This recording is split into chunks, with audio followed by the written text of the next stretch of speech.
இத்துணையாண்டு காலமாக தன்னை வாழ வைத்த கட்சியை திரு செங்கோட்டையன் அவர்களால் அதிமுகவுக்கு பேர் இல்லை. அதிமுகவால் தான் திரு செங்கோட்டையன் அவர்களுக்கு புகழ், பெயர், வாழ்வு, வளம் எல்லாமே. அந்த கட்சியை புரட்சி தலைவர் எம்ஜிஆர் இருந்தேன்னு சொல்றாரே, அவரை நினைத்து பார்த்திருந்தால் அவருடைய கட்சியை விட்டு, அம்மாவின் கட்சியை விட்டு போயிருக்கவே மாட்டார். No compromise. உங்க சைடுலயும் எங்க சைடுலயும். It's a GT promise. மணப்பெண்ணின் பிரத்யேகமான திருமணம் Vivaha Chennai silks. MCR Pure Cotton Club formals and casual shirts. Sengottaiyan அவர்கள் போய் ஒரு கட்சியில சேர்றதுங்கிறது அவ்வளவு பெரிய பரபரப்பா நாங்க பார்க்கல. எங்க கட்சி விட்டு, ஆமா, எங்க கட்சிக்கு அவருக்கும் சம்பந்தம் இல்லை. கட்சியில் தொடர்ந்த கட்சிக்கு எதிரான துரோக நடவடிக்கைகளால் திரு செங்கோட்டையன் அவர்கள் நீக்கப்பட்டார். ஏதோ ஒரு விரட்டப்பட்ட செங்கோட்டையன் ஏதோ ஒரு புது கட்சியில் போய் இணையறது எங்களை பொறுத்த வரைக்கும் அது பெரியதல்ல. எத்தனையோ பேர் தலைவரோட இருந்தவங்க, அம்மா கூட இருந்தவங்க, எவ்வளவோ பேர் இந்த கட்சிக்காக எதையுமே எதிர்பாராமல், எதையுமே அனுபவிக்காமல் உழைத்தவர்கள் கிரவுண்ட் லெவல்ல எவ்வளவு பேர் இருக்காங்க. தொடர்ந்து கட்சியால் விரட்டப்பட்டவர்கள், கட்சியால் ஒதுக்கி வைக்கப்பட்டவர்கள், வெளியேற்றப்பட்டவர்களோட எல்லாம் இவர் உறவு வச்சிருக்கிறது. அவருடைய குறைந்தபட்ச எதிர்பார்ப்பு எல்லாரும் ஒற்றுமையா அரசியல எப்படி ஒற்றுமையா இருக்க முடியும்? இருக்க முடியாதுன்னு கட்சி நிர்வாக குழு எல்லாரும் கூடி முடிவெடுத்து பொதுச் செயலாளர் பிரஸ் மீட்லயே கூப்பிட்டு அறிவித்ததற்கு பிறகு அப்புறம் ஒண்ணு சேருங்கன்னா அது எகத்தாளமான போக்கு. கிடைக்கும் வாய்ப்பை சரியாக எவர் ஒருவர் பயன்படுத்தி நிலைத்து நிற்கிறார்களோ அவரே தலைவர். நீங்க எதுக்கும் லாயக்கு இல்ல. திமுகவை எதிர்த்து சட்டமன்றத்தில் கூட ஒரு முறை கூட அவர் பேசியதில்லை என்று. எப்பேற்பட்ட அதெல்லாம் எவ்வளவு பெரிய துரோக நடவடிக்கை. எப்படி உங்களை எல்லாம் வச்சுக்கிட்டு இருக்க முடியும்? இப்போ கோபிச்செட்டிப்பாளையத்துல இதனால அதிமுகவுக்கு ஒரு பெரிய பின்னடைவு ஏற்படுது. இதனால இப்போ ஒருவேளை அவர் தாவேக்காவுல போய் சேர்ந்தா கூட அது திமுகவுக்கு பலமாக அமையும் அப்படிங்கிற ஒரு கூற்று முன்வைக்கிறாங்க. வேண்டாம், இந்த பேச்சு.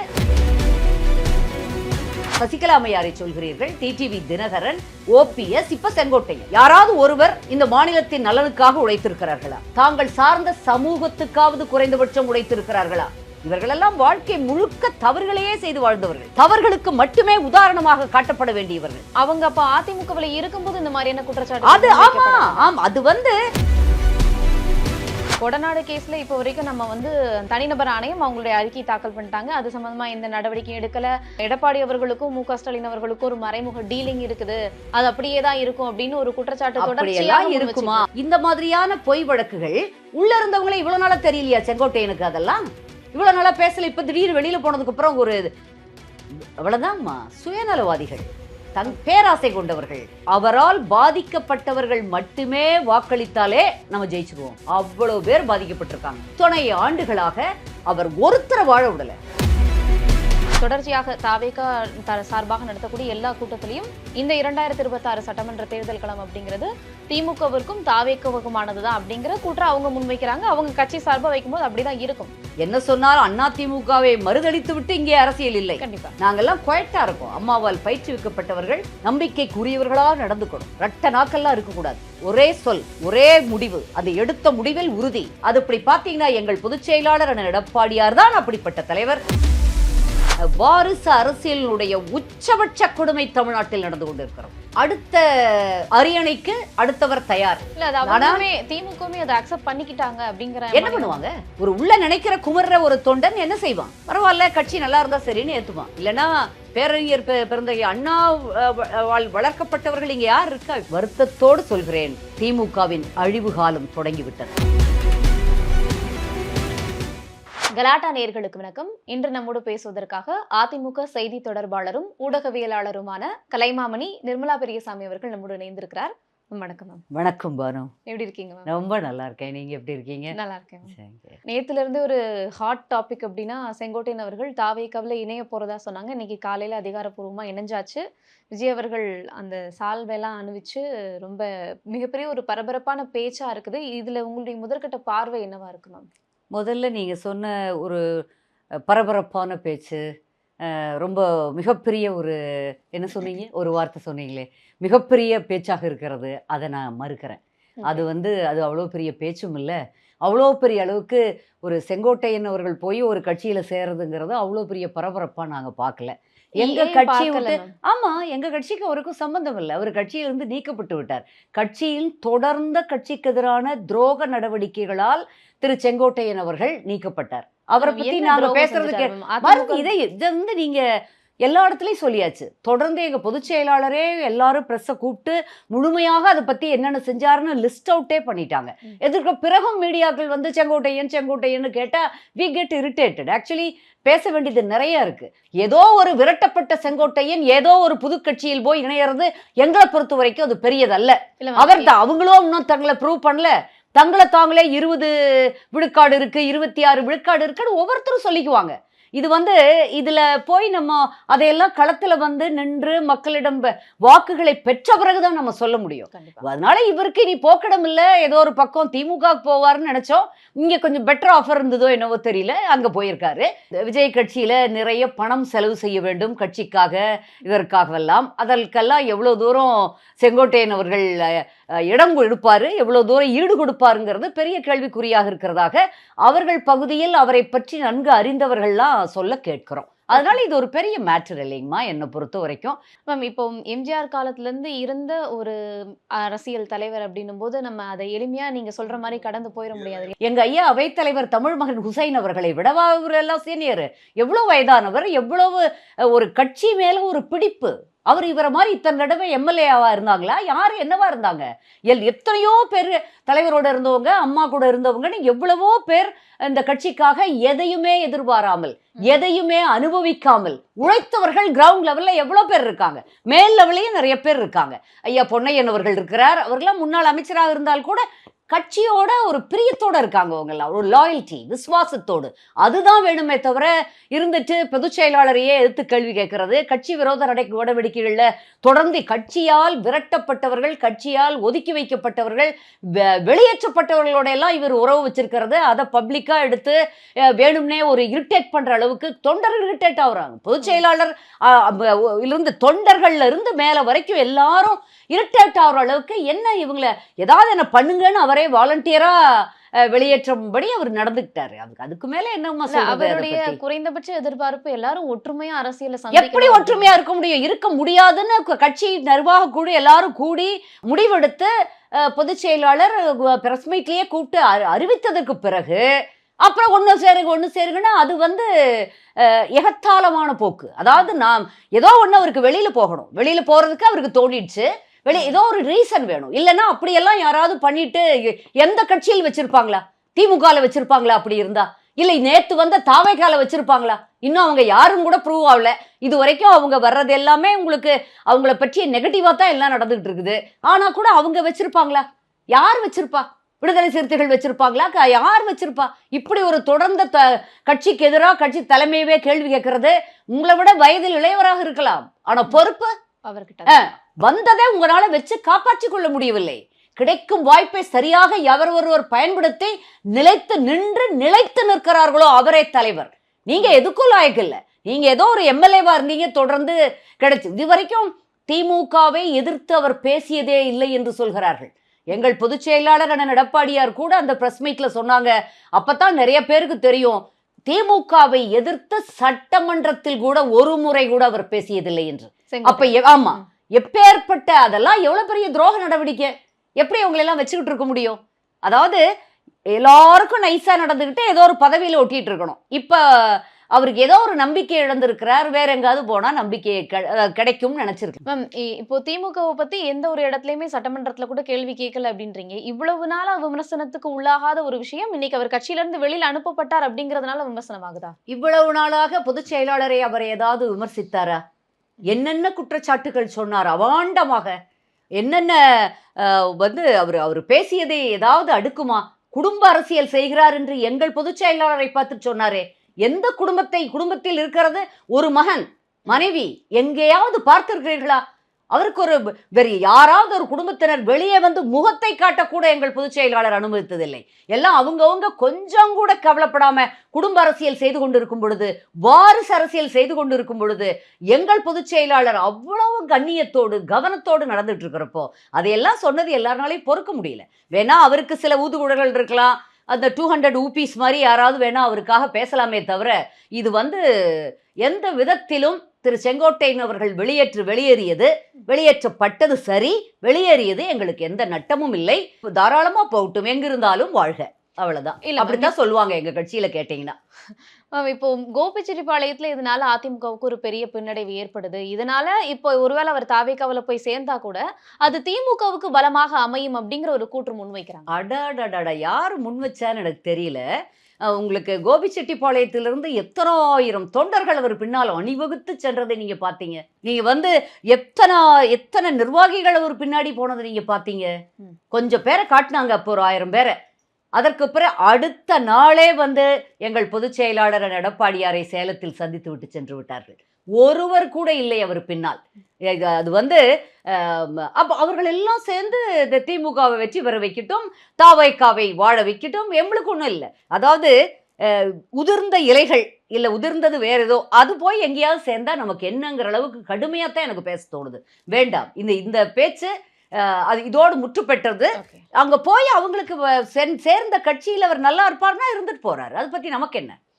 நேற்று அவர் வந்து எம்எல்ஏ பதவியை ராஜினாமா பண்ணதுக்கு பிறகு கூட திமுகல இருந்து சேகர் பாபு அவர்கள் பேச்சுவார்த்தை நடத்துறதா ஒரு பக்கம் தகவல் கிடைச்சது. இவர் தாவேக்காவுல போய் இணைவாரா அப்படிங்கிற பேச்சுக்களும் ரொம்ப பரபரப்பா இருந்துச்சு. இப்போ அவர் எடுத்திருக்கக்கூடிய முடிவு சரியான முடிவா, இல்ல தாவேக்காவுல இதனால ஏதாவது மாற்றம் ஏற்படும், அந்த ஏற்கனவே நிறைய விமர்சனங்கள் முன்வைக்கப்பட்டுச்சு, அதுக்கு இவர் வழிகாட்டியா இருப்பார் அப்படின்னு நினைக்கிறீங்களா? சரியாக இருக்குமா இந்த நடவடிக்கை? அதாவது அவருக்கு எதிர்காலம் எது, கிட்டத்தட்ட அந்திம காலத்துக்கு வந்துட்டார். 80 வயதை நெருங்குறாருன்னு நான் நினைக்கிறேன். 78 வயது அப்படின்னு எல்லாம் சொன்னாங்க. ஒருவேளை அவ்வளவு அந்த காலகட்டத்தில் இத்துணையாண்டு காலமாக தன்னை வாழ வைத்த கட்சியை திரு செங்கோட்டையன் அவர்களால் அதிமுகவுக்கு பேரில்லை.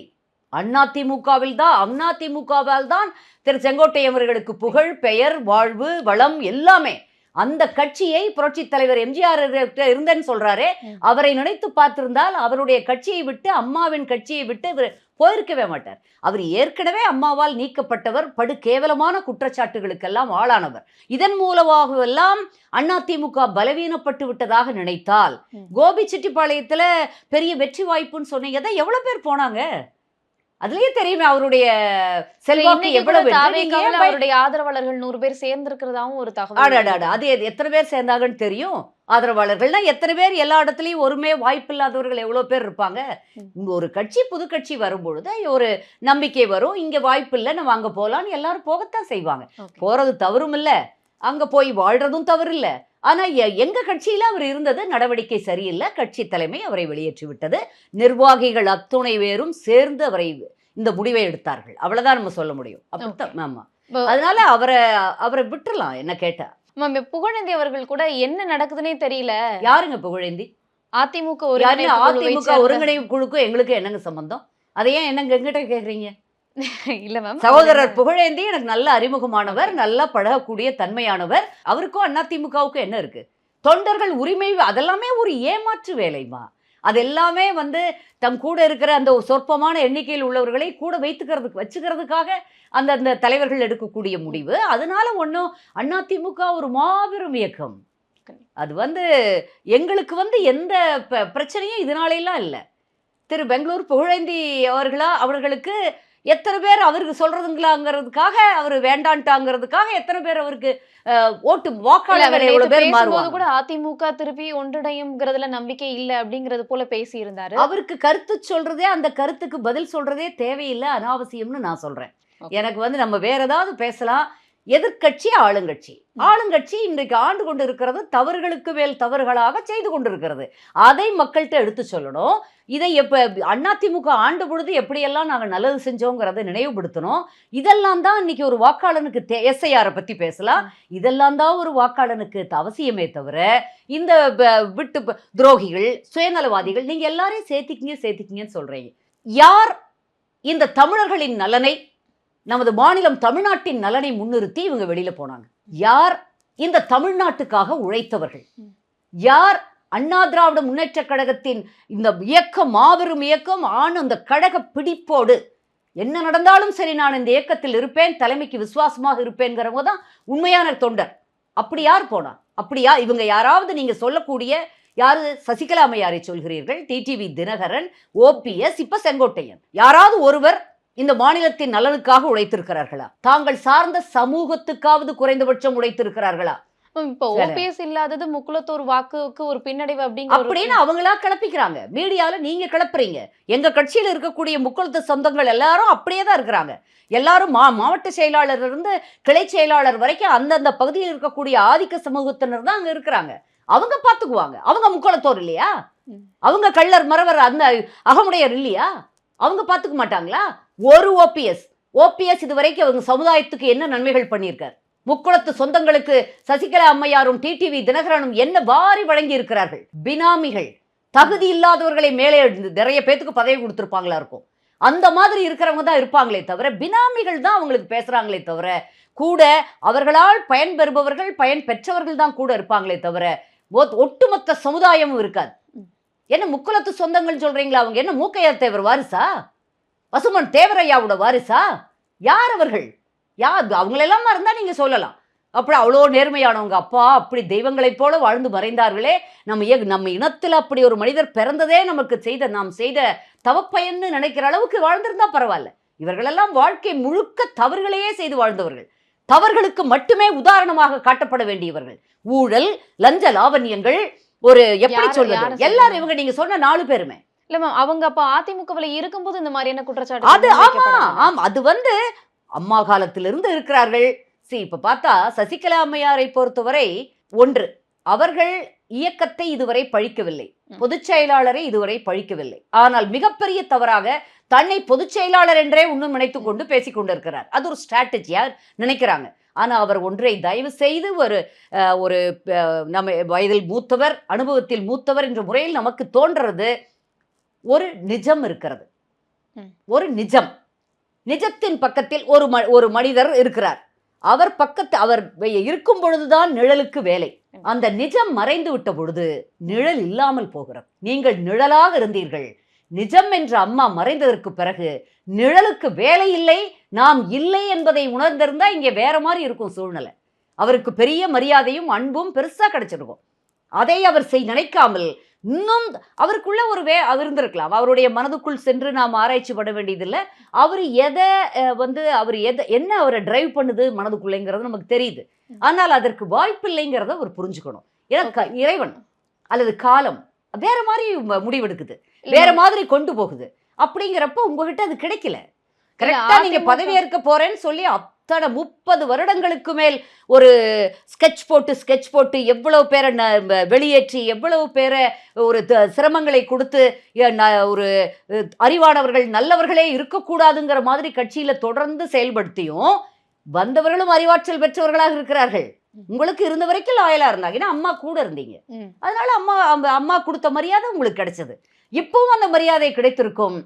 அவர் தான் வெறும் நிழல், நிஜம் மறைந்ததற்கு பின் நிழலாகி எனக்கு வேலை இல்லை என்பதை தன் அந்தராத்மாவில் உணர்ந்தால் ஒழிய அவருடைய மனப்பிரச்சனையும் தீராது, அவருடைய கஷ்டமும் தீராது. இனி இதற்கு என்ன தீர்வுன்னு இறைவன் தான் தீர்மானிக்கணும். இப்போ ஒரு 4 பேர் இருக்காங்க, அவங்க கட்சிக்குள்ள இருக்கும்போது இந்த மாதிரியான குற்றச்சாட்டுகள் முன்வைக்கப்படுறதில்ல. அது வெளியில பேச மாட்டாங்க. எப்பவுமே ஒரு இயக்கத்துக்குள்ள இருக்கிறப்போ அவர்களை அழைத்து பேசுவாங்க, அதெல்லாம் சொல்லுவாங்களே தவிர பொதுவெளியில மீடியாட்ட எங்க கட்சியில் இப்படி இருக்குதுன்னு யார் சொல்லுவா? யாரும் சொல்ல மாட்டாங்க. வெளியேற்றப்படும் பொழுதுதான் அப்ப கூட அவங்களுக்கு உள்ள இருக்கிறதையெல்லாம் எங்க பொதுச் செயலாளர்லாம் பேசல. நானும் கண்டிப்போ எங்களுக்குள்ள கண்டிச்சுக்குவோம். அப்படித்தான் எல்லா இயக்கமுமே நடக்கும். ஒரு கம்பெனி கூட அப்படித்தான் டக்குன்னு வெளியேற்றப்பட்ட பிறகுதான் அதுப்பே கூட எல்லாம் பண்ணீங்கலாம் முழுக்க சொல்லலையே. எல்லாவற்றையும் எல்லாம் கோடிட்டு தானே காமிக்கிறோம். இவ்வளவுலாம் இருக்குன்னு கோடிட்டு பொய்யவே சொன்னாரே, பொய்யவே சொல்றாங்களே, இல்லாததை இட்டு கட்டி.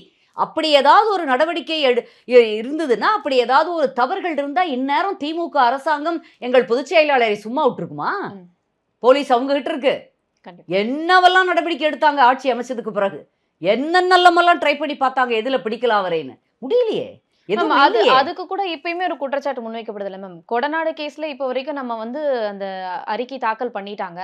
அது சம்பந்தமா, அதாவது தனிநபர் ஆணையம் அவங்களுடைய அறிக்கை தாக்கல் பண்ணிட்டாங்க. அது சம்பந்தமா எந்த நடவடிக்கையும் எடுக்கல. எடப்பாடி அவர்களுக்கும் மு க ஸ்டாலின் அவர்களுக்கும் ஒரு மறைமுக டீலிங் இருக்குது, அது அப்படியே தான் இருக்கும் அப்படின்னு ஒரு குற்றச்சாட்டு தொடர்ச்சியாக இருக்குமா? அப்படியெல்லாம் முதல்வர் ஸ்டாலின் அவர்கள் அவர் பேசுறத பாத்தீங்கன்னா, நேத்து கூட ஏதோ ஒரு மீட்டிங்ல அப்படி பேசியிருக்காரு. அது அப்படியெல்லாம் விட்டுருவாங்களா? எதிர்கட்சி ஆளுங்கட்சியாக இருக்கும் பொழுது எங்களுக்கு எதிர்க்கட்சி, ஆளுங்கட்சியாக இருக்கும் பொழுது அப்படியெல்லாம் சுலபமா விட்டுற மாட்டாங்க. ஒன்றும் அங்கே பிடிக்க முடியல. ஏற்கனவே அந்த கேஸ்ல ஒன்றும் இல்லைன்னு கைவிடப்பட்ட வழக்கை திருப்பி எடுத்து இவங்க அண்ணனை பொறுத்த வரைக்கும் சிபிஐ போடுங்கிறாரு. சிபிஐ கூட போடுங்க, எங்களுக்கு ஒன்றும் இல்லை, நாங்கள் பார்த்துக்குறோங்கிறாரு. மடியில கனம் இல்லை, அதனால வழியில பயம் இல்லைங்கிறாங்க. இந்த மாதிரியான பொய் வழக்குகள் உள்ள இருந்தவங்களே இவ்வளவு நாளா தெரியலையா செங்கோட்டையனுக்கு? அதெல்லாம் இவ்வளவு நாளா பேசல. இப்ப திடீர்னு வெளியில போனதுக்கு அப்புறம் ஒரு அவ்வளவுதான்மா. சுயநலவாதிகள், பேராசை கொண்டவர்கள், தாங்களே அவரால் பாதிக்கப்பட்டவர்கள். அந்த கோபி பகுதியில், அந்த திருப்பூர் புறநகர் மாவட்டத்திலோ இல்ல கொங்கு பகுதியிலோ எத்தனை பேர் இருக்காங்கன்னு தெரியுமா? அங்க இருக்கிறவங்க 2-3 பேர் பேசுறப்ப என்கிட்ட சொன்னாங்க, அக்கா அவரால் பாதிக்கப்பட்டவர்கள் மட்டுமே வாக்களித்தாலே நம்ம ஜெயிச்சிருவோம். அவ்வளவு பேர் பாதிக்கப்பட்டிருக்காங்க. இத்தனை ஆண்டுகளாக அவர் ஒருத்தரை வாழ விடல. அப்படியே அவருக்கு ஒரு அல்லக்கைகள் அப்படின்னு சொல்லுவாங்க. இதெல்லாம் அன்பார்லமெண்ட்ரி இருந்தாலும் அப்படித்தானே சொல்லுவாங்க இல்லையா? அவருக்கான அடிமை கூட்டம் அது கொஞ்சம் பேர். அப்போ செங்கோட்டையன் வெளியில போனதுனால அதிமுகவுக்கு எந்த ஒரு பாதிப்பும் இல்லைன்றீங்க. கடந்த சில நாட்களுக்கு முன்னர் தாவேகாவுக்கு ஒரு மறைமுகமான அழைப்பு, ஒரு பரப்புரையில ஒரு அழைப்பு அப்படிங்கறதையும் பார்க்க முடிஞ்சது அதிமுக தரப்புல இருந்து. யார் சொன்னா? எடப்பாடி பழனிசாமி பிரச்சாரத்துல சொன்னாங்கல்ல, பிள்ளையார் சொல்லி போட்டுட்டாங்க. அதெல்லாம் முடிஞ்சு வெகு நாள் ஆகுது. அதற்கு பிறகு அன்னைக்கு ஒரு பேச்சு யாராக இருக்கட்டும், பேச்சாளர் ஒருவர் பேசிக்கொண்டிருக்கும் பொழுது ஒரு சில இந்த மாதிரியான காட்சிகளை பார்க்கும் பொழுது கூட்டத்தை உற்சாகப்படுத்துவதற்கு சொல்வது வழக்கம். அந்த சொல்லிதான் கூட்டத்தை உற்சாகப்படுத்த வேண்டிய சூழல்லாம் எப்படிமா? யார் தெரியுதோ அவங்கதான் முன்னாடி புதுசா வந்திருக்காங்க சொன்னாரு, உடனே நாங்க சொல்லி அதான் கிளியரா சொல்லிட்டாருல. எங்க தரப்புல அதிமுக தரப்புல தாவேகால யாரும் பேசல, அவங்களும் யாரும் எங்க கிட்ட பேசல, அதனால நடக்காதுன்னு சொல்ல முடியாது. அந்த என்னை பொறுத்தவரை ஒரு செய்தி தொடர்பாளராக அது நடக்காதுன்னு சொல்ல முடியாது. நடக்காதுங்கிறத விஜய் அவர்களும் அவர்களுடைய இதுவும் சொல்றாங்க, எங்க அண்ணனும் தெளிவா சொல்லிட்டாங்க. இதற்கு மேல் எது நடக்கும் அப்படிங்கறத நம்ம யூகப்படுத்தி பெரிய விஷயங்களை பேசக்கூடாது. அது அன்னன்னைக்கு சூழ்நிலையில எடுக்கப்பட வேண்டிய முடிவு. எந்த முடிவு மாற்றம் ஒன்றுதான் நீங்க மாற்றம் இல்லாதது. அதனால நம்ம அதை போய் ரொம்ப உள்ள பார்க்க வேண்டியதில்லை. அதெல்லாம் தலைவர்கள் பார்த்து கொள்வார்கள். Okay ma'am. இப்போ இந்த இரட்டை இலை வழக்கு இன்னும் கொஞ்சம் நாள்ல வர இருக்குது இல்லையா? இது சம்பந்தமா ஒரு வேளை இரட்டை இலை அதிமுகவுக்கு சொந்தமானது அப்படின்னு தீர்ப்பு வந்ததுக்கு பிறகு அந்த கூட்டணியில் மாற்றம் இருக்கும் அப்படிங்கிற மாதிரியான ஒரு பேச்சுக்கள் எல்லாம் இருக்கு. பேச்சுக்கள் இருந்துட்டு தான் இருக்கும் பானு. பேச்சுக்கள் எல்லாரும் வாய் உள்ள வரைக்கும் ஏதோ ஒன்று பேசிட்டு இருப்பாங்க. எதிர்கருத்து கொண்டவர்கள் கோவப்படுவாங்க, கண்டபடி எழுதுவாங்க. அதை பத்தி என்ன? உண்மை என்பது உண்மை. அதாவது இப்ப நீங்க சொல்றீங்க ஓபிஎஸ் சேர்த்திக்கு சொல்லி செங்கோட்டையன் அவர்கள் சொன்னார். 6 வழக்கம் என்னமோ இருக்கு போட்டிருக்காரு. அதையெல்லாம் நீங்க வாபஸ் வாங்க மாட்டீங்க. இரட்டை இலையவே முடக்கணும்னு நீங்க கேஸ் போடுவீங்க. நீங்க போய் திமுகவின் மறைந்த தலைவரை சட்டமன்றத்தில் புகழ்வீங்க. ஒரு சின்ன பிரச்சனை, பிரைம் மினிஸ்டர் உங்களை பார்க்கலினா கோவிச்சுக்கிட்டு போய் சீஃப் மினிஸ்டர் ஸ்டாலின் அவர்களை போய் பார்த்துட்டு வருவீங்க. இதெல்லாம் உடம்பு சரியில்லைன்னு பார்த்தங்கிறது, அண்ணன் இறந்து போயிட்டாருன்னு பார்த்தங்கிறது, அதுக்கு பழங்கள்லாம் வாங்கிட்டு போய் பார்த்துட்டு வருவீங்களான்னு ஒருத்தர் கேட்டாங்க. அது கரெக்ட் தான். பழக்கூடை கொண்டு போயா நீங்கள் எழுவு கேட்பீங்க? கேதத்து போய் அப்படித்தான் கேட்டு வருவீங்களா? இதெல்லாம் ஏமாற்று வித்தை. என்ன வேணாலும் நான் பண்ணுவேன், என்கிட்ட பணம் இருக்குது, நான் பதவியில் இருந்தேன். தலைவர்கள் என்பவர்கள் வேற. நம்பிக்கையை பெறணும், நம்பிக்கைக்குரியவர்களாக நடந்துக்கணும். ரெட்ட நாக்கெல்லாம் இருக்கக்கூடாது. ஒரே சொல், ஒரே முடிவு, அந்த எடுத்த முடிவில் உறுதி. அப்படி ஒரு முடியாத பட்சத்தில் ஒரு முடிவில் மாற்றம் இருக்கணும்னா அதற்கான சரியான காரணங்கள் தொண்டர்கள் ஏற்றுக்கொள்ளணும். அந்த மாதிரி அது இப்படி பார்த்தீங்கன்னா எங்கள் பொதுச் செயலாளர் அண்ணன் எடப்பாடியார் தான் அப்படிப்பட்ட தலைவர். அதனால தான் அவர் உறுதியா எல்லாரும் அவர் பின்னாடி நிற்கிறோம். இது அதிமுக அவரிடமிருந்து யாரும் தட்டி பறிக்க முடியாது. அது காப்பாற்றி கொண்டு இருக்கிறார் அந்த கட்சியை. நீங்களாம் இதெல்லாம் சொல்றாங்க என்னமோ நிச்சயமா அவர் ஒரு சர்வாதிகாரமாக நடந்துக்கிறாரு, அவர் நினைச்சதை பண்றாரு. கிடையாது. நம்ம உள்ள இருந்து பார்க்குறப்ப தெரியுது அப்படிப்பட்ட மனது கொண்டவர் அல்ல எங்கள் அண்ணன் எடப்பாடியார். எது சரியாக இருக்குமோ, இயக்கத்தை எது சரியாக வழிநடத்துமோ, இயக்கத்துக்கு எது தேவையோ அதைத்தான் பார்த்து அதை முடிவெடுக்கிறாரு. அதுவும் தன்னிச்சையாக எடுப்பதில்லை. ஒரு தலைவர் என்பவர் எல்லாம் டிஸ்கஸ் பண்ணணும். இறுதியாக தன்னுடைய உள்ளுணர்வை, தன்னோட அறிவை பயன்படுத்தி முடிவெடுக்கணும். அப்படித்தான் அவர் எடுக்கிற மாதிரி எனக்கு தோணுது. அப்படித்தான் நாங்கள் எல்லாரும், அதனால தானே அவ்வளோ பேரும் அவர் பின்னாடி இருக்காங்க கட்சி. நாளைக்கு பாருங்க 30ஆம் தேதி அதே கோபி பகுதியில் எங்கள் பொதுச் செயலாளரை வைத்து ஒரு மீட்டிங் நடக்குது. மறுபடியும் அந்த 171 தொகுதிகளுக்கு மேலே 173 நினைக்கிறேன் முடிச்சிட்டாங்க. அடுத்த தொகுதியாக இப்போ அங்கே ஈரோடு புறநகர் மாவட்டம் கோபி பகுதியில் தான் நடக்குது. எப்படி நடக்க போகுதுன்னு பாருங்க. அப்போ தெரியும் உங்களுடைய கேள்விகளுக்கெல்லாம் பதில். தொடர்ச்சியாக தாவேகா சார்பாக நடத்தக்கூடிய எல்லா கூட்டத்திலையும் இந்த 2026 சட்டமன்ற தேர்தல் களம் அப்படிங்கிறது திமுகவிற்கும் தாவேகவுக்குமானதுதான் அப்படிங்கிற கூற்றை அவங்க முன்வைக்கிறாங்க. அவங்க கட்சி சார்பாக வைக்கும்போது அப்படிதான் இருக்கும். அந்த மாதிரியான ஒரு நேரட்டிவ் செட் பண்றாங்களா? உண்மையாகவே களம் எப்படி இருக்கிறது? இருமுனை போட்டியாக இருக்குதா? வழக்கம் போல இருக்கிற மாதிரி திமுக அதிமுக என்ற இருமுனை போட்டி தான் இருக்குமா? இல்ல களத்துல தாவேகாவும் இருக்காங்களா? இது மும்முனை போட்டியாக மாறுமா? இப்போதைய நிலைமைக்கு 4 முனை போட்டி. நீங்க சீமான் நாம் தமிழர்ல சீமானை மறந்துட்டீங்க. 4 முனை போட்டியாகத்தான் தெரியுது. ஏன்னா இப்போ தம்பி விஜய் அதை தெளிவாகவே இல்லை, நாங்கள் தனியாக தான் இருப்போம் அப்படின்னு சொல்லிட்டாரு. கொஞ்சம் ரொம்ப ஓவர் கான்ஃபிடென்ஸில் தான் இருக்காங்க சொல்கிறாங்க. இருந்தாலும் அவருக்கு அவருடைய கட்சியை பற்றி முடிவெடுக்க அவருக்கு அதிகாரம் இருக்கு இல்லையா? அவர் இல்லை நாங்கள் தனியாக நிற்கிறோன்னு சொல்கிறாரு. நாம் தமிழரில் அண்ணன் சீமான் எப்போவுமே தனியாக தான் நிற்பார், இப்போவும் தனியாக தாங்கிறாரு. அப்புறம் திமுக அண்ணா திமுக என்ன சொன்னாலும் அண்ணா திமுகவை மறுதளித்து விட்டு இங்கே அரசியல் இல்லை. கண்டிப்பாக பெரும்பாலான மக்கள் இன்னைக்கும் தொண்டர் பலத்தில் அதிக எண்ணிக்கை கொண்ட நம்பர் 1 கட்சி தமிழ்நாட்டில் அண்ணா திராவிட முன்னேற்ற கழகம். அதை யாரும் மறந்து விட வேண்டாம். நாங்கள்லாம் குவைட்டாக இருக்கோம். அம்மாவால் பயிற்றுவிக்கப்பட்டவர்கள் எல்லாருமே இப்படி எதுக்கெடு வாயில் வந்ததெல்லாம் பேசிகிட்டு இருக்கிற பழக்கம் எங்கள் கட்சியில் யாருக்கும் கிடையாது. அதனால் எல்லோரும் அமைதியாக பார்த்துட்ருக்காங்க. அண்ணன் கூட பாருங்கள், எங்கள் பொதுச் செயலாளர் ஒரு அநாகரிகமாக எங்கேயாவது பேசி கேட்டிருக்கீங்களா? எவ்வளவு நாகரிகமாக, பண்பாடுங்க, தரம். அதுதான் குடும்பத்தில் எந்த குடும்பத்தில் வந்தோம், எப்படி வாழையடி வாழையாக எப்படி வர்றோமோ அதை பொறுத்து அந்த தரம் தெரியறது அவர் பேச்சில். இதே முதல்வர் ஸ்டாலின் என்ன வேணாலும் பேசுகிறாரு, பொய்யா அடிக்கிறாங்க அப்பாவும் பையனும். தரம் தாழ்ந்த வகையில் விமர்சனம் பண்ணுறாங்க, வயது கூட மரியாதை இல்லாமல். அதற்கு கூட அண்ணன் ஒரு கடுமையாக விமர்சனம் பண்ணுறதில்ல. ஏதோ ஒரு வார்த்தையை சொல்லிட்டாருன்னு அப்படி சொல்லிட்டாங்க உடனே எதை பொலிட்டிசைஸ் பண்றது. வாரிசு அரசியலுடைய உச்சபட்ச கொடுமை தமிழ்நாட்டில் நடந்து கொண்டு இருக்கிறது. ஏன் வாரிசு அரசியல் வேண்டாம் வேண்டான்னு ஜனநாயகத்துக்கு மாறியதோ இந்த நாடு, அந்த கூடிய பர்பஸே இல்லாமல் போயிடுச்சு. உண்மையிலேயே திமுக உடன்பிறப்புகள் இதை எப்படித்தான் பொறுத்துக்கிட்டு இருக்காங்களோ என்னன்னு நம்மளுக்கு புரியல. இன்று தானே துணை முதல்வருடைய பிறந்த நாள். காலையிலிருந்து அப்படி ஒரு சத்தமா இது ஒரு புனித ரமலானுக்கோ இல்லை பக்ரீத்துக்கோ அந்த மாதிரி நமது இஸ்லாமிய சகோதர சகோதரிகள் அப்படி பாட்டு வச்சு கேட்டால் நமக்கு அது சந்தோஷமாக இருக்கும், பக்தியாக இருக்கும். அடுத்த என்ன சொல்கிறது, அந்த அரியணைக்கு அடுத்தவர் தயார், அவரை ரெடி பண்ணிட்டாங்க எல்லா புக்லையும் எல்லா பேப்பர்லையும். திமுகவுமே அதை அக்செப்ட் பண்ணிக்கிட்டாங்க அப்படிங்கிற. என்ன பண்ணுவாங்க? ஒரு உள்ள நினைக்கிற குமர்ற ஒரு தொண்டன் என்ன செய்வான்? பரவாயில்ல, கட்சி நல்லா இருந்தால் சரின்னு ஏற்றுவான் இல்லையா? என்ன ஆகுமோ தெரியல, ஆனால் சரின்னு ஏற்றுப்போம். அப்படித்தான் இருக்கும். இல்லைன்னா பேரறிஞர் பிறந்த அண்ணா வளர்க்கப்பட்டவர்கள் இங்கே யார் இருக்கா? இப்போ உதயநிதி ரசிகர் மன்ற குழு தானே இன்னைக்கு முக்கியமாக ரொம்ப பிரபலியமாக இருக்கு. அவங்க தானே பவர்ஃபுல்லாக இருக்காங்க. அதான் ரசிகர் மன்ற தலைவரான பள்ளிக்கல்வித்துறை அமைச்சர் தானே அதை ஒரு பாட்டை ரிலீஸ் பண்ணுறாரு. என்னால் நேற்று ஒருத்தர் போட்டு காமிச்சாங்க ஒரு இன்டர்வியூவில். ஒரு 1 மினிட்டுக்கு மேலே பார்க்க முடியல.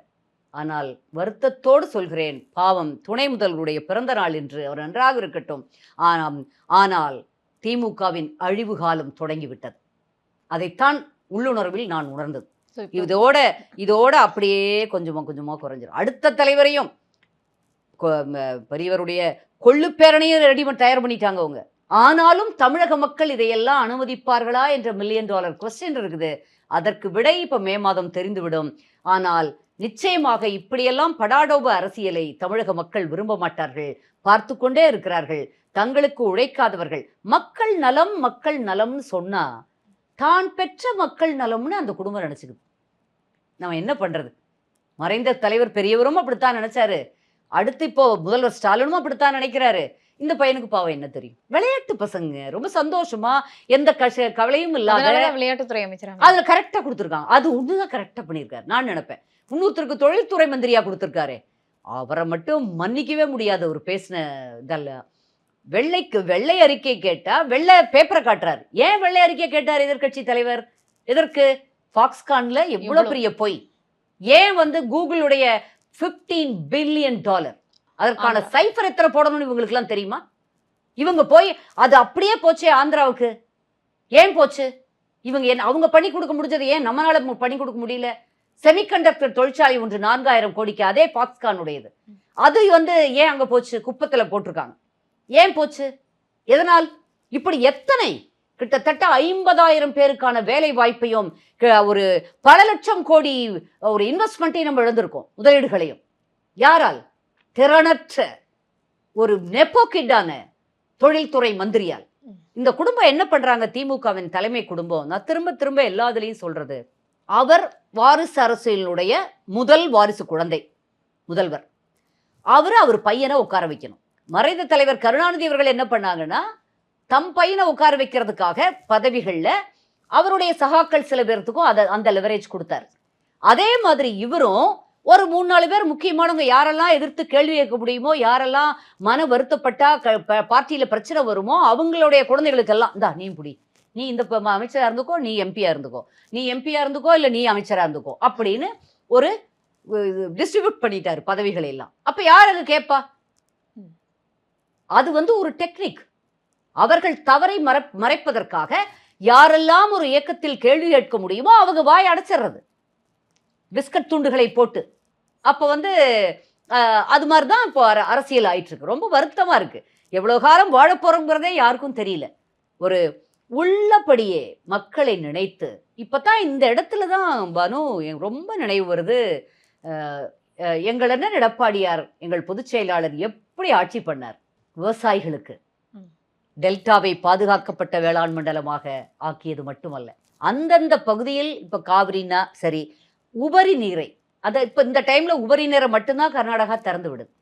அதுல எவ்வளவு பெரிய மேகதாதுல எவ்வளவு பெரிய ஒரு துரோகத்தை செய்திருக்கிறார்கள் தெரியுமா? அலட்சியம். இப்போ அவங்களுக்கு எதிர்க்காம அவர்கள் அதற்கான பர்மிஷனை வாங்கிடுவாங்க போல இருக்கு. கிட்டத்தட்ட அங்கே வேலைகள் நடந்து கொண்டிருக்குதுன்னு இருக்கு. இவங்க தான் ஒட்டி உறவாடுறாங்கல்ல காங்கிரஸோட. உங்களுக்கு ஒரு பிரச்சனைனா நைட்டோட நைட்டா ஓட தெரியுது இல்ல. நீங்க ஏன் சித்தராமையாட்டையும் டி கே சிவகுமார் அவர்கள் துணை முதல்வர்ட்டையும் சொல்லி கர்நாடகாவில் நீங்க அதை நடத்தக்கூடாது? ஏன் பண்ணல? உங்களுக்கு ரெட் ஜெயிண்ட் வாசலுக்கு இடி வந்துருச்சுன்னு ஓடுறீங்களே டெல்லிக்கு. ஏன் டெல்லியில போய் பறையெடுத்து 40 MP வச்சிருக்கீங்களே, 39 பேர் இருக்காங்களே தமிழ்நாட்டுக்கு மட்டும், என்ன செய்யறாங்க? ஏன் ஊடகங்கள்லாம் கேள்வி கேட்க மாட்டேங்குது? வருத்தமா இருக்கு. எவ்வளவு பெரிய துரோகம். அது மட்டுமல்லமா, உங்களுக்கு தெரியும், மறுபடியும் நினைவுபடுத்த விரும்புறேன், 1974 அப்போ தி தென் சீஃப் மினிஸ்டர் இவங்க நம்ம திமுகவின் மறைந்த தலைவர் பெரியவர் கருணாநிதி அவர்கள் இருந்தாங்க. அப்போ ஹேமாவதி, ஸ்வர்ணாவதி, ஹேரங்கி, கபினி 4 இடங்கள்ல நமக்கு இன்ஃபர்மேஷனே இல்லாம அணை கட்டிட்டாங்க. இவர் இங்க சீஃப் மினிஸ்டரா இருந்தவர் அதை தடுத்திருக்கணும். உடனடியா மத்திய அரசாங்கத்திட்ட சொல்லியிருக்கணும், இல்ல கேஸ் போட்டிருக்கணும், அதை ஸ்டாப் பண்ணியிருக்கணும். பண்ணல. அலட்சியம். இன்றும் அந்த அலட்சியம் இருக்கிறது. இப்ப மேகதாதுல கட்டிட்டாங்கன்னா இங்க டெல்டா பகுதி தமிழ்நாட்டின் நெற்களஞ்சியம் சொல்றமே, அந்த பகுதிக்கு என்ன ஆகும்? விவசாயத்தை மட்டுமே நம்பி வாழ்ந்துட்டு இருக்க அந்த விவசாய குடும்பங்கள் என்னாவும்? நீங்களும் நானும் எப்படி சாப்பிடுவோம் சொல்லுங்க? விவசாயிகள் அங்க இந்த நிலத்துல கால் வைக்கலன்னா இங்க எப்படி சாப்பாடு? அதுக்கு தண்ணி வேணுமே. நேரங்காலமே உங்களுக்கு சரியான முறைப்படுத்தி மேட்டூர் அணையிலிருந்து தண்ணி திறந்து விட தெரியுது அவங்களுக்கு? அது கூட தெரியல. எடப்பாடியாருடைய ஆட்சியில ஜூன் 12 எனக்கு நினைவிற்கு நம்ம திறந்து விடணும். அதை கரெக்டா கொஞ்சம் கொஞ்சமா முறைப்படுத்தி தண்ணீர் திறந்து விடணும். குறுவை சாகுடிக்கு அது கடைமடை பகுதி வரைக்கும் போற மாதிரி 60 to 90 நாள் ஆகும் இதுக்கு. என்னது அந்த குறுவை சாகுபடிக்கோட காலம். அப்ப கரெக்டா திறந்து விட்டா தான் தண்ணி போய் அது சரியானபடி பயிர் வரும். அதுக்கிடையில மழை வருது, அப்படி ரொம்ப புயல் அடிக்குது. அதையும் மீறி ஒரு விவசாயி கொஞ்சம் நெல் ரெடி பண்ணி ஒரு 10-20 மூட்டையை கொண்டு போட்டா அதை நீங்க 30 லட்சம் மூட்டைகள் மழையில வீணா போய் இதெல்லாம் பதவிதைக்க வேண்டாமா? ஒரு முதல்வருக்கு, எதிர்கட்சி தலைவருக்கு தான் பதவி விதைக்குது. ஏன்னா உண்மையை நேற்று சொல்லியிருக்கார் எடப்பாடியார் விவசாயியே கிடையாது, உண்மையான விவசாயி கிடையாது. அட பாவிகளா, என்ன பொய் சொல்றதுக்கு ஒரு வரைமுறை வேண்டாமா? இவர் செங்கோட்டையன் பேசுற மாதிரி பேசுறார். உண்மையான விவசாய குடும்பத்துல, இன்னைக்கும் விவசாயம் பண்ணிட்டு இருக்க குடும்பத்துல பிறந்தவர். இன்னைக்கும் போனா அவர் போய் கால் வைக்கிறதுக்கு உங்களுக்கு வித்தியாசம் தெரியும். அப்படி அந்த உருமால் எடுத்து இப்படி கட்டிட்டு போய் கால் வைக்கிறப்ப அது ஆட்டோமேட்டிக்கா உங்களுக்கு எல்லாம் தெரியும். விவசாயிகளை பாதுகாக்க தவறிய ஒரு அரசாங்கம் பொய்யை மட்டுமே மூலதனமாக வைத்து மீண்டும் ஆட்சியை பிடித்ததால் நீட்டம் எடுத்த உடனே நமக்கு ஒரே கையெழுத்துல நீக்குவன் சொன்னாரே, எல்லாரும் சட்டையை பிடிச்சு உலுக்கி கேட்கறது இல்ல. தமிழ்நாட்டில் அந்த போராட்ட குணம் குறைந்து விட்டது என்று நினைக்கிறார்கள். தமிழர்கள் அமைதியானவர்கள், பார்த்து கொண்டிருப்பார்கள். எப்ப பார்க்கணுமோ, எப்ப வச்சு கவனிக்கணுமோ அப்ப கவனிச்சிருவாங்க. நீங்க பேசின பொய் என்ன கொஞ்சமா நஞ்சமா? அடாடாடா, இதை நீங்க மறுக்க முடியுமா? பெண்களுக்கு எதிரான வன்புணர்வுகளும் பெண்களுக்கு எதிரான குற்றங்களும் அரசாங்கத்தின் தவறுகளால், அவரவர் வீட்டில் அதை மீறி நடக்கிறது வேற. அரசாங்கத்தின் தவறுகளால், காவல்துறையின் அலட்சியத்தால், முதல்வர் கொஞ்சம் கூட எதை மெத்தன போக்கால், அஜாக்கிரதையால், அக்கறையின்மையால் எவ்வளவு நடக்குது. எல்லாம் அதனாலதான் நடக்குது. கேட்டா என்ன சொல்றது? அந்த பொண்ணு ஏன் அந்த நேரத்துல அங்க போனா, அந்த பொண்ணு ஏன் போய் பையன் கூட பேசிட்டு இருந்தா, இதெல்லாம் அவங்களுடைய வேலை இல்லை. அந்த பெண் யாருடன் பேசுவா, எப்போது வெளியே செல்வாள்ங்கிறதெல்லாம் அவளுடைய உரிமை. அதுக்காக வரக்கூடிய அது அவங்க குடும்பத்தை, அவளுடைய தன்னம்பிக்கையை பொறுத்தது, அவளுடைய குடும்பத்தாரை பொறுத்தது, அவங்க பார்த்துக்குவாங்க. படித்த பெண்ணுக்கு அது கூட தெரியாதா இந்த காலத்துல? இது நீங்க ஒவ்வொருத்தர் பின்னாடியும் ஒரு போலீஸ் போட முடியுமா? அடுத்த அறிவு ஜீவிகள் அமைச்சர்கள்லாம் சொல்றது, ஒவ்வொருத்தருக்கும் போலீஸ் போட முடியாது, ஒத்துக்கிறோம். ஏற்கனவே போலீஸ் பற்றாக்குறை இருக்கு. இங்க போலீஸ் இருக்கிற போலீஸுக்கே வேலை பளு ரொம்ப அதிகமா இருக்குன்னு சொல்றாங்க. போய் நின்று காத்து கிடந்தே அவங்க காலம் வீணா போகுது. ஆனா காவல்துறையினரின் கண்கள் எப்போதும் நம்மளை பார்த்துக்கிட்டே இருக்குது அப்படிங்கிற பயத்தை உருவாக்கணும். அதுதான் ஒரு ஆட்சியாளரின், ஒரு துறையின் இல்ல ஒரு கண்காணிப்பு துறையினுடைய வேலை. ஒரு தவறு செய்யறப்போ ஐயோ போலீஸ் பிடிச்சுக்குங்கிற பயம் இருக்கணும். இந்த மாதிரியான கேள்விகள் கேட்கும்போது உடனே அவங்க பொள்ளாச்சி கேஸ்க்கு டைவர்ட் பண்றாங்க. அது தெரியுதுல, நீங்களே சொல்றீங்களே. இப்படி கேள்வி கேட்கிறப்போ பொள்ளாச்சி கேஸை நான் திரும்பவும் சொல்றேன், நிறைய இடத்துல சொல்லிட்டேன். தயவு செய்து திமுகவினரின் இப்படி அவங்க எதை கேட்டீங்கனாலும் அப்படித்தான் சொல்லுவாங்க. ஏன் இப்படி முளைச்சு போட்டுச்சுன்னா அப்படிலாம் ஒண்ணும் இல்லை, கொஞ்சம் கொஞ்சம் தான் வந்ததுன்னு சொன்னாருன்னு நினைக்கிறேன் உதயநிதி. ஒரு அப்படியே நாற்றே வந்திருக்கு மூட்டைகள்ல, அதெல்லாம் அப்படியே பார்த்தோம். எதிர்கட்சி தலைவர் தாங்க முடியாம உடனடியா போய் அங்க ஆய்வு செய்து, அப்ப அந்த இடத்துல இருந்தே பேட்டிகளை வாட்ஸ்அப்ல பார்த்தோம். இவங்க அரசியல் பண்றாங்களா? நாங்க அரசியல் பண்ணணும்னா இந்த திமுக இருக்கவே இருக்காது. ஜென்டில் பாலிடிக்ஸ் பண்றதுனாலதான் இவங்களால இருக்க முடியுது. இப்போ உண்மையிலேயே அண்ணா திமுக வீரியமான ஒரு இவங்க பண்ற மாதிரியான அழிச்சாட்டியமான வேலைகளை நாங்கள் செய்வதில்லை. எப்பவுமே அது பழக்கம். எலெக்ஷன் மக்களோடு சேர்ந்து மக்களுக்காக வேலை பார்த்தே பழக்கம். இப்போ பொள்ளாச்சி கேஸ் சொன்னீங்க, மீண்டும் மீண்டும் சொல்கிறேன், பொள்ளாச்சி கேஸு நிச்சயமாக எங்கள் ஆட்சி காலத்தில் நடந்தது. ஒரு மாபெரும் வருத்தத்துக்குரிய வேதனைக்குரிய செய்தி, ஒத்துக்கொள்கிறேன். அது அவ்வளோ ஒரு பெரிய குற்றம், ஒரு பாலியல் குற்றம் நடந்திருக்கவே கூடாது. ஆனால் அந்த குற்றத்தை பற்றி அந்த குற்றம் பற்றி வெளியே வந்தவுடன் உடனடியாக நடவடிக்கை எடுத்தார்கள். அதிமுகவை சேர்ந்த ஒரு சின்ன யங்ஸ்டர் நிர்வாகி கட்சி விட்டு எடுத்தாங்க. யாரையெல்லாம் குற்றம் சாட்டினார்களோ அத்தனை பேரையும் கைது செய்தார்கள். உடனடியாக வழக்கை சிபிஐக்கு மாண்புமிகு முதலமைச்சராக இருந்த அண்ணன் எடப்பாடியார் அவர்கள் அப்போது அவரே மாற்றினார். பொள்ளாச்சி சம்பவத்தையும் இதையும் அவர்கள் கேட்டால் அதற்கு இப்ப கைது நடவடிக்கை வந்ததில்லை. யாரால? எங்கள் பொதுச் செயலாளர் போட்ட சிபிஐ சிபிஐயில் நடத்துறதுனால அதுக்கு சரியான நீதி கிடைச்சு இன்னைக்கு எல்லாரையும் கைது பண்ணி இந்த சரியான தண்டனைகள் கொடுத்துருக்காங்க. இதே திமுக நீங்க அந்த ஞானசேகரன் எங்க இருக்காரு? யார் அந்த சாரன் இதுவரை கண்டுபிடிச்சாங்களா? தெய்வ செயல் குடியாத்தம் என்னாச்சு? அவருக்கு என்ன தண்டனை நடந்தது? இப்போ விக்கிரவாண்டி பக்கத்துல நினைக்கிறேன், ஒரு பெண்ணை அடைத்து வைத்து விழுப்புரம் மாவட்டத்துல 6 மாதங்களாக அடைத்து வைத்து சித்திரவதை செய்த அந்த ஒன்றிய கழக ஏதோ ஒரு பொறுப்புல இருக்கக்கூடிய ஒருவருக்கு திமுக நிர்வாகி, அவருக்கு என்ன அரெஸ்ட் பண்ணாங்களா? ஏதோ எஃப்ஐஆர் போட்டாங்கன்னு படிச்சேன். போட்டாங்களா? அது என்ன நடவடிக்கை எடுத்தாங்க தெரியல. அந்த பொண்ணு வெளியில தப்பிச்சு கதறா. என்ன கொடுமை! எல்லாமே திமுக நிர்வாகிகள். இப்ப நீங்க கோயம்புத்தூர்ல அவசர அவசரமா 7 தனிப்படைகள் அமைத்து அன்று இரவே யாரோ 3 பேர்த்த கைது பண்ணாங்களே. நிச்சயமாக அவர்கள் தான் அந்த குற்றவாளிகளாங்கிறது நமக்கு தெரியாது. அப்படி அந்த குற்றவாளிகளை அவ்வளோ அவசரமா எப்படி பிடிக்க முடியுதுன்னு தெரியல. அப்புறம் மற்றதையெல்லாம் அப்படி செய்ய மாட்டேங்கிறீங்க, எங்க வெளியில வந்துருமோன்னு. அதிலும் திமுக நிர்வாகிகள் இருப்பார்கள். உண்மையான குற்றவாளிகளை கண்டுபிடித்தால் நிச்சயமாக அதிலும் திமுக நிர்வாகிகள் இருப்பதற்குத்தான் வாய்ப்பு இருக்கிறது. கண்டிப்பா. இன்னைக்கு நிறைய விஷயங்கள் அரசியல் சார்ந்து பகிர்ந்துக்கிட்டீங்க. இன்னும் கள அரசியல் சூடு பிடிச்சிருக்கு. அடுத்தடுத்து வரக்கூடிய நிகழ்வுகள் இன்னும் விரிவா நம்ம நிறைய பேசலாம். நன்றி. நன்றி தஸ்னீம், நன்றி. ஆஹா, நோ காம்ப்ரமைஸ். உங்க சைடுலயும் எங்க சைடுலயும். It's a GT promise. மணப்பெண்ணின் பிரத்யேகமான திருமணம் Vivaha Chennai silks. MCR Pure Cotton Club, formals and casual shirts.